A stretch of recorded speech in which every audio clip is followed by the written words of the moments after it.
From TommyInnit hosting one of the most authentic podcasts, to Logan Paul's co-host leaving after one offensive joke, here are the 1-star versus 5-star podcasts. Starting with the Really Good Podcast, hosted by one of the most hated internet personalities, Bobbi Althoff. Bobbi's content first started getting popular on TikTok in 2021, where she mainly posted sarcastic mom humor and how her life was as a mother. While the TikToks got a ton of views, after posting just a few videos, she decided to start the Really Good Podcast, in which she continued using the same dry, sarcastic tone. After the first episode, she realized the potential of how big the show could get, as clips from the episode went viral, which gave Bobbi the opportunity to start inviting bigger guests, such as Funny Marco, whose appearance would be the one that made the show's popularity skyrocket. However, this time, it wasn't just the clips that got insane traction, but the full episode itself, which got over 5.4 million views, with people leaving really positive feedback. This interview is like dialing 2 cell phones, putting them on speakerphone, and having 2 random people talk to each other. After the episode's massive success, many celebrities showed interest in Bobbi's work, and it even caught Drake's attention when he liked one of Bobbi's posts and then followed her. That was when Bobbi decided to shoot her shot and managed to land the biggest podcast of her career, with Drake becoming her 4th ever guest. But when things seemed like they could only get better for Bobbi, the public's opinion suddenly began to shift as fans started noticing how Bobbi was continuously flirting with Drake.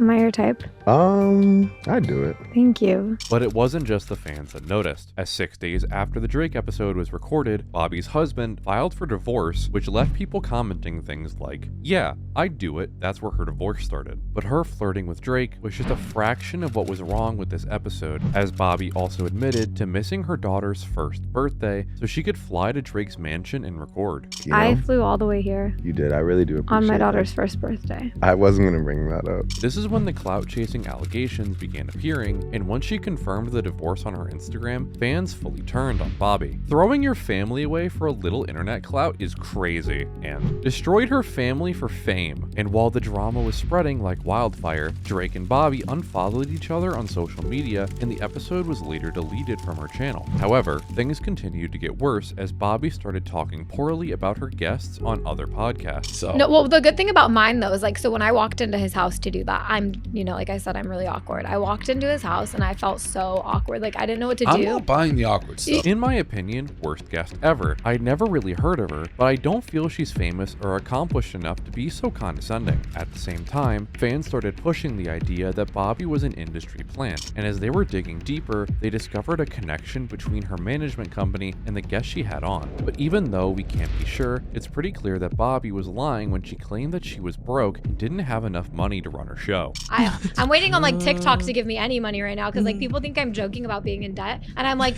I'm not. Like I put every penny I had into this podcast. Like Despite the claims, people uncovered everything, which included proof of a lavish lifestyle she had been living the whole time, as it was later revealed that her husband was a very wealthy programmer. And even though Bobbi attempted to save her podcast by changing everything, in the process she killed the natural awkwardness which originally blew the show up. But while Bobbi's podcast managed to destroy her family and public image, TommyInnit's podcast has helped him mature and get closer to his fans. But before we get into Tommy's podcast, don't forget to like and subscribe. TommyInnit is one of the biggest Minecraft creators that gained popularity during the rise of the Dream SMP era, a server that included some of the biggest Minecraft YouTubers of all time. After joining the server in July of 2020, Tommy's Twitch streams quickly went from averaging around 2,000 people to over 20,000 in the span of 2 months, while at the same time, he managed to grow his YouTube channel as well, which now has over 15 million subscribers. Eventually, Tommy got bored of only making Minecraft content, and he wanted to try more things to expand his career. So that's when he decided to start his journey in stand-up comedy, initially with live performances in the UK. After seeing success in these early shows, in July of 2022, he announced one of his biggest events called TommyInnit and Friends, in which he hosted a tribute to Technoblade, whose death was announced earlier the same day. Alongside his stand-up career, Tommy and his friend Jack decided to start a podcast named Shut Up, I'm Talking, which was launched in September 2024 and instantly became a massive hit. We've started a podcast and it is out right now. However, many fans thought that their podcast was just a way to stay relevant, but that's not the case, since they clearly put a lot of effort into making it interesting, despite their whole internet personalities being mostly about Minecraft. How is it that Jack and Tommy, who yap 24/7, ended up creating the most not yapping first video impression for a podcast? Unlike other podcasts, Shut Up I'm Talking is unscripted and contains funny conversations, which made it easier to start without the need for heavy production or preparation. But this was all part of Tommy's strategy, as the show follows an informal style rather than focusing on serious or deep topics. And even though the show usually lacks a guest, the episodes still gain hundreds of thousands of views, which shows that most people are purely interested in Tommy and Jack's conversations. Bro, I started choking on my apple juice when Jack said, "You should appreciate the people you have left." Oh my lord, I almost died literally. But while Tommy and Jack prefer being on their own, they invited guests and content creators from the older Minecraft era, such as Jacksepticeye, Philza, and Dan TDM, to further grow the popularity of the show. These episodes are gaining a lot of traction, especially the one with Dan that has almost 500,000 views, as it was highly anticipated by his fans. Because after being silent for months, Dan finally addressed the drama between him and KSI, as JJ was beefing with a wall for more than 3 months. While Shut Up I'm Talking continues to grow and increase Tommy's popularity, Logan Paul's podcast Impaulsive has lost a major amount of its prior viewership. Logan Paul first gained popularity during the days of Vine back in 2013, and when the app shut down in 2017, Logan lost his huge platform. However, instead of quitting making content, he fully transitioned into doing YouTube, where his vlogs grew even more popular. While he was experimenting with new kinds of content, Logan ran into a few issues which started to divide his audience, such as when Logan and his brother wrote diss tracks about each other, or when we all know what he did. But regardless, Logan continued creating content and bounced back with his popular podcast Impaulsive in 2018. The podcast and its host have been involved in many controversies over the years, while the show has become a platform for many crappy guest appearances, such as Mike Tyson, as the episode contains 1.5 hours of Mike munching on mushrooms and explaining how essential they are for his training in everyday life. The first thing he said when he walked in, can I say, anybody got any mushrooms? That was the first. Yeah, well, no, I said I have mushrooms. However, promoting drug abuse was not the only thing the Impaulsive podcast has been criticized for, as Logan managed to ruin his friendship with his former co-host George Janko in a heated argument. What do I need a therapist for then? Jesus isn't doing it for you, and I believe what do I need a therapist for? I don't believe you're as emotionally mature as you could be. In the episode, Logan talked about how he doesn't agree with many lessons of the Bible and believes that it's okay for him to make jokes about it, not caring if they offend his best friend. However, George was trying to reply as respectfully as possible, standing up for his beliefs, even though Logan could not understand how sensitive a topic like religion is. I just don't know if I can get behind. Like, that's silly to me. That seems silly to me. So I think it's a silly practice to engage in, and I think it deserves satire. With statements like "Jesus isn't doing it for you" and "if I say something, I say it intentionally," Logan was receiving tons of hate, while George and Mike were getting tons of support from the fans for debating peacefully and confronting him. Logan really grossed me out in this episode. He was so disrespectful towards George's beliefs, completely unacceptable behavior in my opinion. But this wasn't the only time things got really heated, as in the episode with Bobby Lee, George felt really uncomfortable after Bobby was repeatedly touching him inappropriately. First of all, don't touch me. Yeah. Do not touch me. My bad. Thank you. All right. Eventually, George walked off the show after Bobby made a joke about George's monologue, in which he was expressing how much his faith has helped him through hard times in his life. You know? It was just a long monologue. He was just waiting. Let me just say something. I loved what you were saying. It was very long.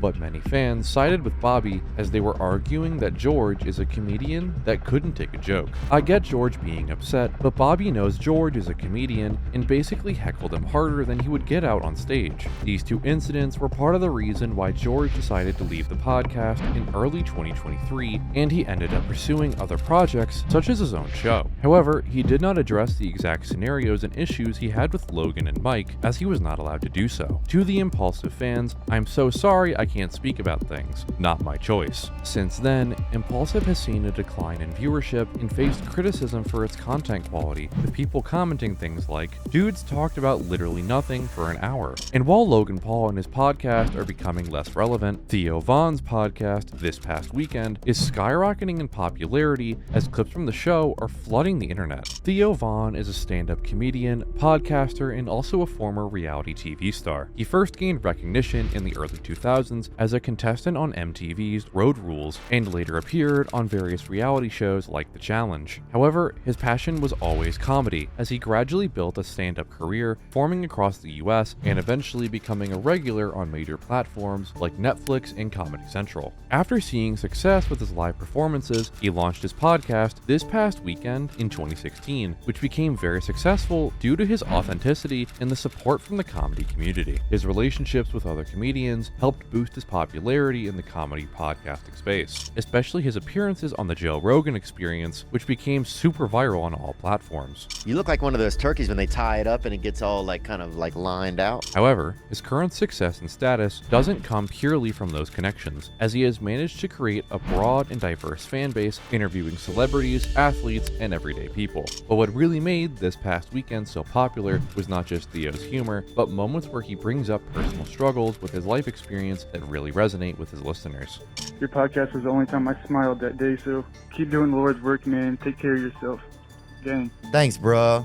You too, man. I'm proud of you, dude. It's hard. Through these deep and emotionally intelligent conversations, many people would say that Theo is more of a therapist than just a comedian. This was very lovely and needed for me. Can't imagine how important it is for men and their mental health to hear Theo talking about his experience. By sharing past regrets and stories, Theo makes his podcast much more relatable, sharing valuable advice and preventing his audience from making the same mistakes he made. However, while this past weekend continues to grow and attract millions of listeners, Haley Welch's Talk Tuah is getting canceled due to her scamming her entire audience. As we all know, Talk Tuah was one of the biggest memes of 2024 and dominated the internet for a while. Capitalizing on her trending meme, on September 3rd of 2024, Haley created her podcast named Talk Tuah, despite receiving tons of hate before even posting episodes. Imagine milking a 30-second meme with a podcast. In the beginning, the show was viewed as a joke, as a weird trend spread, initially on TikTok, where people would be tuning in to listen to the podcast in suits and pretend it was a life-changing experience. These types of videos not only went insanely viral, but raised curiosity about Haley's podcast, which led to it ranking in the top 5 most listened podcasts on Spotify. At this point, listening to Talk Tuah became a meme and was amassing hundreds of thousands of views per episode on YouTube, with people commenting things like, "I unplugged someone's life support to use it as a phone charger to watch this," and "My wife said it was either her or the Talk Tuah podcast. I have divorce court in the morning." While getting tons of views, Haley's game plan was simple: keep posting episodes on the podcast while she's still relevant and do not get involved in any drama.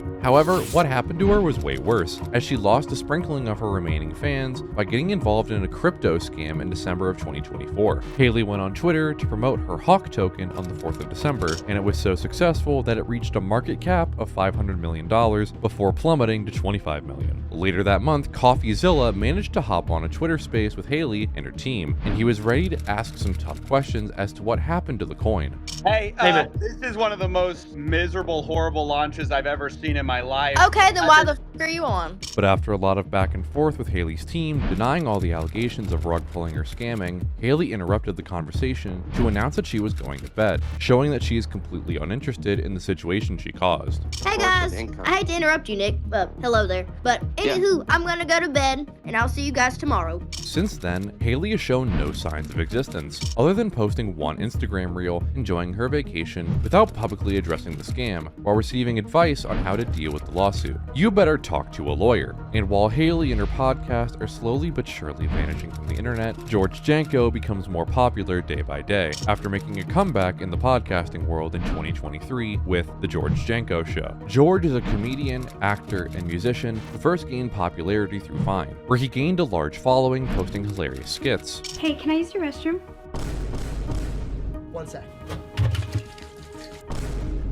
However, his career took a big turn when he transitioned to YouTube in 2016, with his first video being a song titled Feel So Alive, but also when he met Logan Paul after moving to Los Angeles. But after many struggles with him and the Impaulsive podcast, George thought that his career was dependent on Logan and that he had nothing else going on for him. So that's when he decided to quit and start his own podcast in 2023, which really changed the trajectory of his career, as he is now inviting guests that have challenged him in the past and manages to overcome the differences experiences he had with them. However, his public image improved even more due to his maturity and respect towards his guests, despite how controversial or hated they are. His goal is always to learn and connect by being entertaining, yet thoughtful due to his faith-based perspective. But I actually want to tie into what you just said. The one thing that we did in this relationship, because I knew it was going to last, is I set my boundaries right from the jump.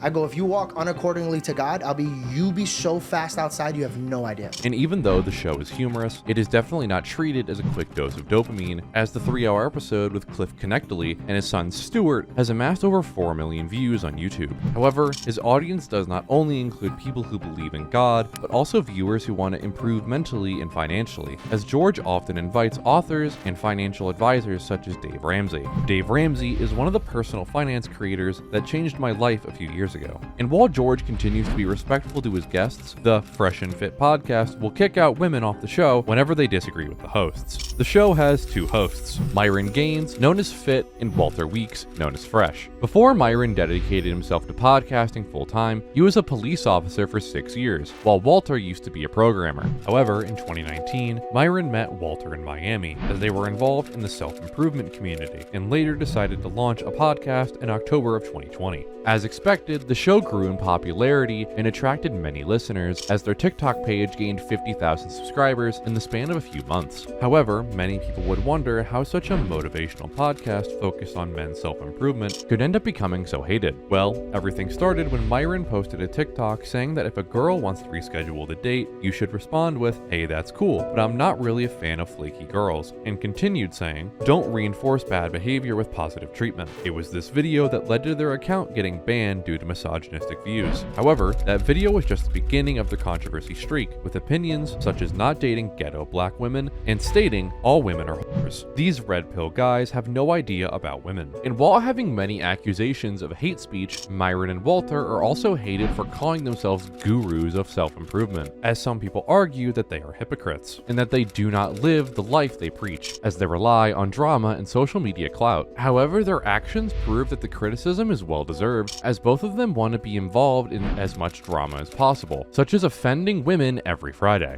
Anyway, go ahead.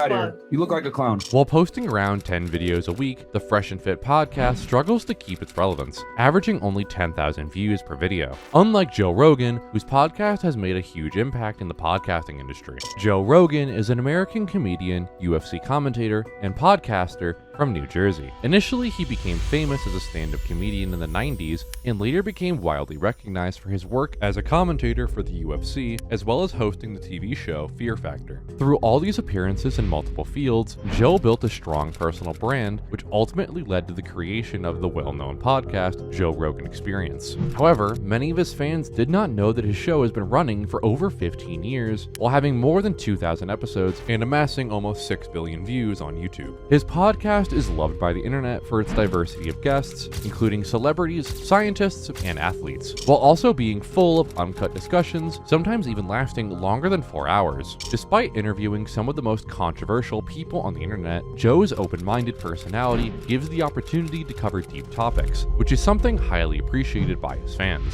This is what you need, a conversation rather than an interview. But regardless of how open-minded Joe is, this is not always the case, as sometimes the debates get very heated, such as his disagreement with Eddie Bravo about the Earth being flat. You just haven't looked into it, that's all. Eddie. I used to say the same Eddie, stuff. you're talking about the Earth being flat. Thousands of scientists have looked into it. You think they're all wrong? However, these arguments do not get any negative comments, but made the viewers appreciate how Joe handles these kinds of situations, with people leaving comments like, "Only 19 minutes in, and all I can say is, Joe is a patient man." And after thousands of conversations, Joe managed to sign a $100 million deal with Spotify in 2020, and despite facing some controversies over content moderation, his move to Spotify only boosted the podcast's popularity. With over 19 million subscribers, the Joe Rogan Experience shows no signs of slowing down, as the episodes will always perform well whether people tune in for entertainment, education, or controversy.